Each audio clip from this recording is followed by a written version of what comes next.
سب سے بڑی جو نیکی اللہ تعالیٰ کے نبی نے فرمایا، احادیث میں موجود ہے کہ انہوں نے فرمایا تم میں سے بہترین وہ ہے جو مرد اپنی بیوی کے لیے اور بیوی اپنے مرد کے لیے اچھی ہو۔ تمام عبادتوں سے بڑھ کر عبادت ہے۔ ارے واہ، یہ جوڑے آسمانوں پہ بنتے ہیں، یہ سچی ہے کیا؟ پہلے مل چکے ہوتے ہیں آسمانوں میں، پھر یہاں پہ زمین میں ملاقات ہوتی ہے؟ ابھی فضا میں نے سٹارٹ میں کہا کہ اللہ کی ایک سکیم ہے۔ اللہ کی سکیم کی مراد یہ ہے کہ اللہ تعالیٰ نے اس دنیا میں کسی کو بھی اتارنے سے پہلے آسمان پر اس کا تمام لوح محفوظ میں جو اس نے کرنا ہے وہ لکھا ہوا ہے۔ تو روحوں کا ملاپ ہو چکا ہوتا ہے؟ جب روحیں وہاں پر ہیں تو اس کو سیلیبریٹ صرف دنیا میں آ کر کرتے ہیں۔ رشتہ آلریڈی وہاں طے ہو چکا ہوتا ہے۔ جیسے میں نے کہا کہ رشتہ تو خود اللہ نے طے کیا نا آدم و حوا کا، تو ویسے تو تمام کائنات اللہ تعالیٰ کے حکم پہ چلتی ہے، لیکن یہ رشتہ اللہ کو اتنا پسند ہے کہ اللہ باقاعدہ خود آسمانوں پہ روحوں کا ملاپ کرواتے ہیں، اور پھر اس دنیا میں آ کر ہم اس روحوں کے ملاپ کو صرف سیلیبریٹ کرتے ہیں، لیگلائز کرتے ہیں، صرف نکاح پڑھتے ہیں اس کا۔ آلریڈی روحیں مل چکی ہوتی ہیں۔ اب سوال یہ پیدا ہوتا ہے اگر روحیں آسمان پہ ملتی ہیں، اللہ ملاپ کراتے ہیں، پھر دنیا میں پرابلم کیوں پیدا ہوتی ہے؟ اصل میں یہ پرابلم آتی ہے میرے اور میری بیوی کے انتشار کی وجہ سے۔ دیکھیے یہ کسی خاص مرد یا عورت کے ساتھ محدود نہیں ہے کہ جو اختلاف ہے وہ انسانی فطرت کا حصہ ہے، کیونکہ انسان کو جب بنایا گیا تو فرشتوں سے بہت الگ کر کے بنایا گیا نا۔ فرشتوں کے سامنے تو کوئی دوسرا انتشار، دوسرا راستہ ہی نہیں ہے، مگر انسان کے سامنے اچھائی اور برائی دونوں راستے رکھے گئے۔ سب سے بڑی جو نیکی اللہ تعالیٰ کے نبی نے فرمایا، احادیث میں موجود ہے کہ انہوں نے فرمایا تم میں سے بہترین وہ ہے جو مرد اپنی بیوی کے لیے اور بیوی اپنے مرد کے لیے اچھی ہو۔ تمام عبادتوں سے بڑھ کر عبادت ہے۔ ارے واہ، یہ خود ایک دیکھیے شادی کا انسٹیٹیوشن ایک عبادت ہے۔ واہ، اس عبادت کو ہم خراب کر دیتے ہیں۔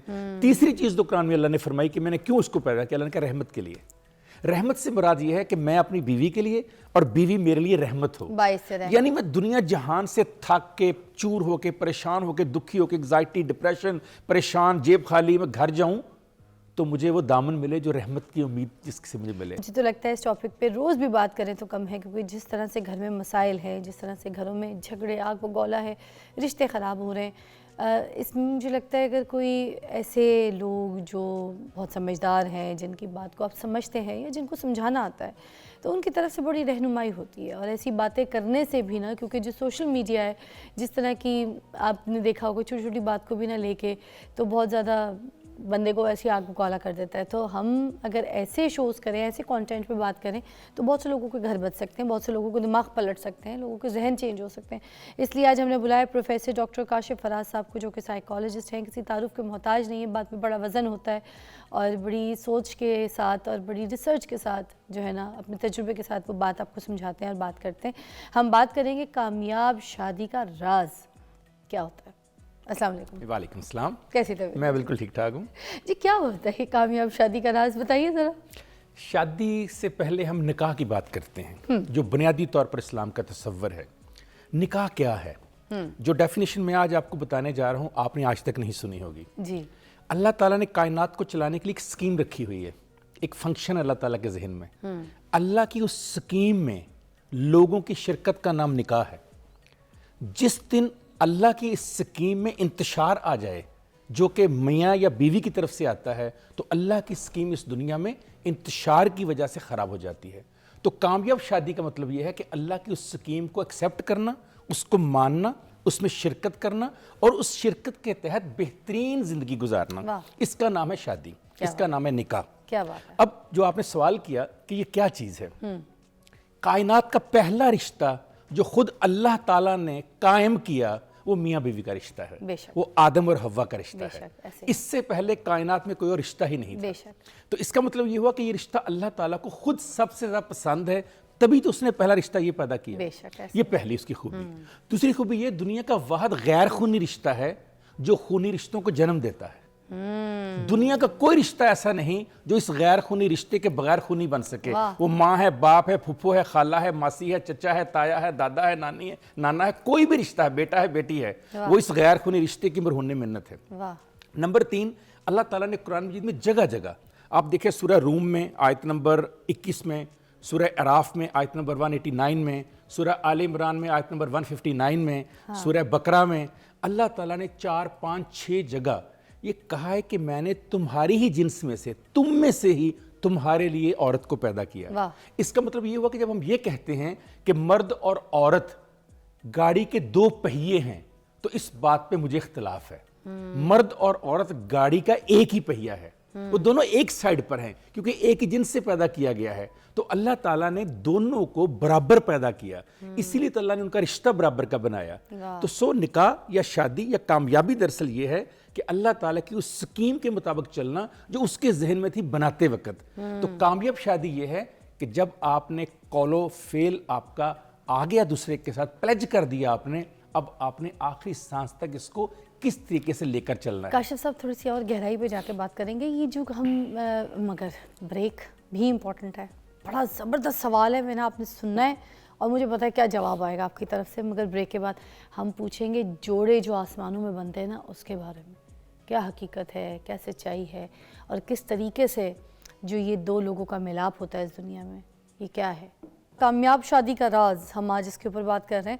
اور کاشف فراز صاحب ہمیں یہاں پر رہنمائی کر رہے ہیں. مجھے یہ بتائیے گا کہ یہی سنتے آئے جوڑے بنتے ہیں آسمانوں میں, احمد جہازیب کا گانا مجھے یاد آ جاتا ہے کیونکہ اس میں اس ڈرامے میں میں نے ہی کام کیا تھا, اسی کے اوپر پوری سچویشن کے اوپر جو ہے ہم نے پوری سٹوری نریٹ کی تھی. یہ جوڑے آسمانوں پہ بنتے ہیں, یہ سچی ہے کیا پہلے مل چکے ہوتے ہیں آسمانوں میں پھر یہاں پہ زمین میں ملاقات ہوتی ہے؟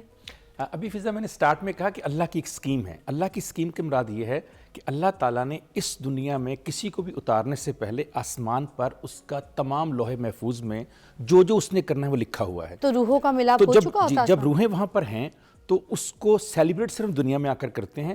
رشتہ آلریڈی وہاں طے ہو چکا ہوتا ہے. جیسے میں نے کہا کہ رشتہ تو خود اللہ نے طے کیا نا آدم و حوا کا, تو ویسے تو تمام کائنات اللہ تعالیٰ کے حکم پہ چلتی ہے, لیکن یہ رشتہ اللہ کو اتنا پسند ہے کہ اللہ باقاعدہ خود آسمانوں پہ روحوں کا ملاپ کرواتے ہیں, اور پھر اس دنیا میں آ کر ہم اس روحوں کے ملاپ کو صرف سیلیبریٹ کرتے ہیں, لیگلائز کرتے ہیں, صرف نکاح پڑھتے ہیں اس کا. آلریڈی روحیں مل چکی ہوتی ہیں. اب سوال یہ پیدا ہوتا ہے اگر روحیں آسمان پہ ملتی ہیں, اللہ ملاپ کراتے ہیں, پھر دنیا میں پرابلم کیوں پیدا ہوتی ہے؟ اصل میں یہ پرابلم آتی ہے میرے اور میری بیوی کے انتشار کی وجہ سے. دیکھیے یہ کسی خاص مرد یا عورت کے ساتھ محدود نہیں ہے کہ جو اختلاف ہے وہ انسانی فطرت کا حصہ ہے. کیونکہ انسان کو جب بنایا گیا تو فرشتوں سے بہت الگ کر کے بنایا گیا نا. فرشتوں کے سامنے تو کوئی دوسرا انتشار, دوسرا راستہ ہی نہیں ہے, مگر انسان کے سامنے اچھائی اور برائی دونوں راستے رکھے گئے. جب میں اس سکیم کے تحت جو اللہ نے بنائی تھی صحیح نہیں چلتا یا عورت صحیح نہیں چلتی تو اس میں انتشار پیدا ہو جاتا ہے. اور روحوں کا ملاپ کا یہ مطلب نہیں ہے کہ اللہ نے روحوں کا ملاپ کیا تو اس کائنات میں ہمیشہ رہنا ہے. وہ اس وقت رہے گا جب مرد اور عورت اس سکیم کے تحت صحیح انداز میں, مثلا میں آپ کو قرآن کی 3 لفاظ بتاتا ہوں, نکاح کرتا کیوں ہیں ہم. اللہ تعالیٰ نے ایک تو ہے نا جو میں اور آپ سوچ کے نکاح کرتے ہیں کہ کیوں کر رہے ہیں دنیا میں, لیکن اللہ نے کیوں اس کو نکاح کو ضروری قرار دیا, اللہ نے شادی کو ضروری کیوں قرار دیا. اللہ تعالیٰ قرآن میں فرماتے ہیں کہ 3 وجوہات ہیں کہ میں تمہارا نکاح کہتا ہوں کرو تم. پہلی کیا ہے؟ سکون کے لیے. اچھا اب دیکھیے نا, اللہ نے روحوں کا ملاپ کروایا آسمانوں پہ سکون کے لیے. اب اگر مرد عورت کو اور عورت مرد کو سکون نہ دے تو اس میں اللہ کی اس سکیم کا تو کوئی قصور نہیں. میں نے غلطی کی نا کوئی نہ کوئی, شادی نہیں رہے گی پہلی بات. دوسری اللہ کہتا ہے مودت کے لیے. مودت کیا ہے؟ مودت محبت کا اگلا قدم ہے, یعنی ایسی محبت جس کے اندر ادب بھی شامل ہو, تو اسے مودت کہتے ہیں. اگر مرد عورت کا, عورت مرد کی مودت نہیں کرے گی تو اللہ کی اس سکیم کے اندر پھر پرابلم پیدا کر دیا آپ نے. تو اللہ نے تو نہیں کہا کہ مدت نہ دو ایک دوسرے کو. اب دیکھیں ایک عورت 5 وقت کی نماز پڑھتی ہے مگر اس کے باوجود اگر مرد کے ساتھ بدزبانی کرتی ہے اور شادی میں سکون نہیں ہے, پھر یہ کامیاب شادی تو نہیں. ایک مرد جا کے حج عمرے سب کر رہا ہے, زکوٰۃ دے رہا ہے, غریبوں کو کھانا کھلا رہا ہے, سب کچھ کر رہا ہے, گھر آ کے اپنی بیوی کو ایک شٹ اپ, تو پھر یہ اس میں سکون تو کوئی نہیں ہوا. دیکھیے سب سے بڑی جو نیکی اللہ تعالیٰ کے نبی نے فرمایا, احادیث میں موجود ہے کہ انہوں نے فرمایا تمہیں سے بہترین وہ ہے جو مرد اپنی بیوی کے لیے اور بیوی اپنے مرد کے لیے اچھی ہو. تمام عبادتوں سے بڑھ کر عبادت ہے. یہ خود ایک دیکھیے شادی کا انسٹیٹیوشن ایک عبادت ہے. اس عبادت کو ہم خراب کر دیتے ہیں. تیسری چیز تو قرآن میں اللہ نے فرمائی کہ میں نے کیوں اس کو پیدا کیا, اللہ نے کہا رحمت کے لیے. رحمت سے مراد یہ ہے کہ میں اپنی بیوی کے لیے اور بیوی میرے لیے رحمت ہو. یعنی میں دنیا جہان سے تھک کے, چور ہو کے, پریشان ہو کے, دکھی ہو کے, انگزائٹی, ڈپریشن, پریشان, جیب خالی, میں گھر جاؤں تو مجھے وہ دامن ملے جو رحمت کی امید جس سے مجھے ملے. تو سر یہ بے سکونی کا رشتہ جو بنا لیا آج کے معاشرے میں, جو شادی جو ہے وہ ایک بے سکونی کا رشتہ ہو گئی ہے. بہت سے لوگ تو ڈرتے بھی ہیں, گھبراتے ہیں, شادی نہیں کرتے. وہی بات کرتے ہیں جو یہ کھائے تو پچھتائے لڈو کوئی نہ, جو کھائے تو بھی پچھتائے نہ کھائے تو بھی پچھتائے. مگر خیر اس پہ بھی بات کرتے ہیں, ایک بریک لے لیتے ہیں, پھر ڈیٹیل میں آپ بتائیے گا کہ یہ جو بے سکونی بنا دیا ہے شادی کو, جو کہ سکون کا نام ہے, اسے کیسے بچا جا سکتا ہے. we'll talk about the solutions. Take a break.